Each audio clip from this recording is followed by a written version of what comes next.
Perkenalkan, kami dari kelompok 4 dari kelas 10 IPA 1 akan menjelaskan tentang apa itu daun litik dan daun risol.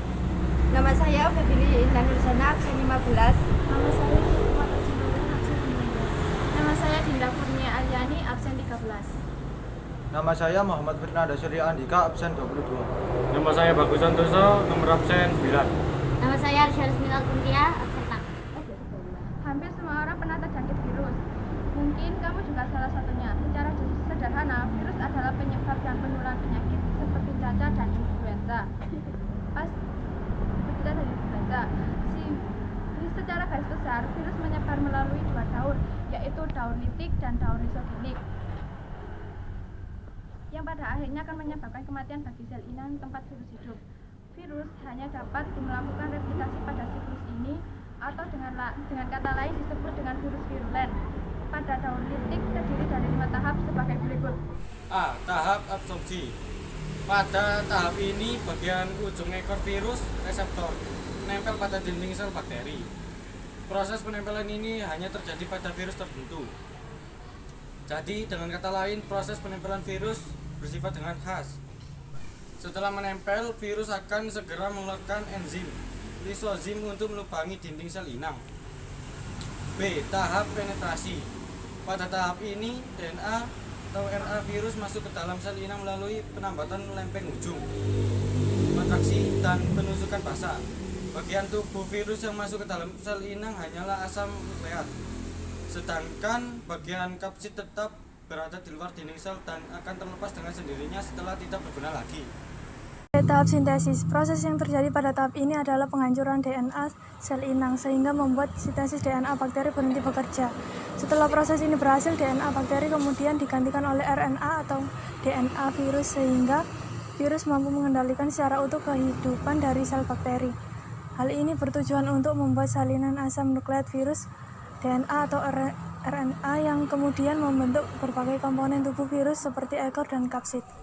Tahap lisis atau litik. Pada tahap ini, kerja enzim lisozim tidak hanya untuk melubangi dinding sel inang saja, tetapi juga membuat dinding sel mengalami perpecahan di akhir fase produksi virus. Pecahnya dinding sel kemudian diikuti oleh pelepasan virus-virus yang telah siap melakukan replikasi ulang dengan menemukan sel inang baru. Dalam tahapannya, daun litik dan daun rizogenik juga mempunyai persamaan. Tahapan siklus lisogenik. Dalam 2 tahap pertama perkembangbiakan virus, yaitu tahap absorpsi dan penetrasi. Daun litik dan daun rizogenik melalui tahap yang sama, di mana tahap absorpsi terjadi ketika virus menempel pada dinding sel inang, dan dalam tahap penetrasi, virus memasukkan materi genetik ke dalam tubuh inang. Nah, tahap yang membedakan daun litik dan daun rizogenik adalah tahap penggabungan dan fase pembelahan. Tahap penggabungan terjadi ketika inang yang virus tempati cukup kuat sehingga virus tidak bisa mengambil alih kendali. Jadi materi genetik dan virus akan bergabung dengan materi genetik inang dan membentuk profek. Selanjutnya, sel inang mengalami fase pembelahan dan profek ikut membelah sehingga setiap sel inang mengandung profek. Selama sel inang kuat dan dalam kondisi yang menguntungkan, virus tetap berbeda dalam bentuk profek.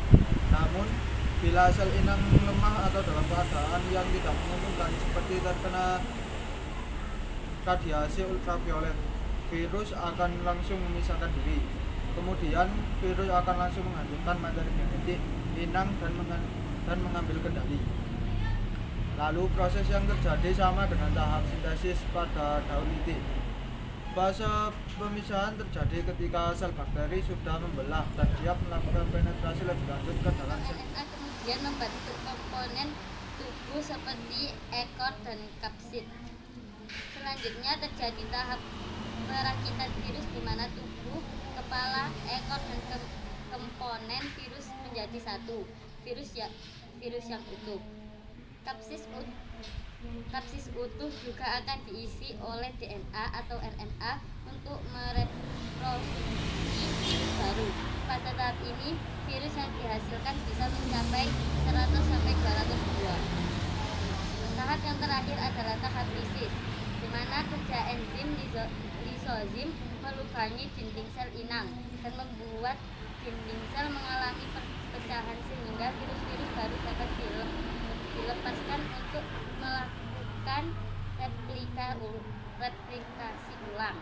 Tahap yang terakhir adalah tahap lisis, di mana kerja enzim lisozim melubangi dinding sel inang dan membuat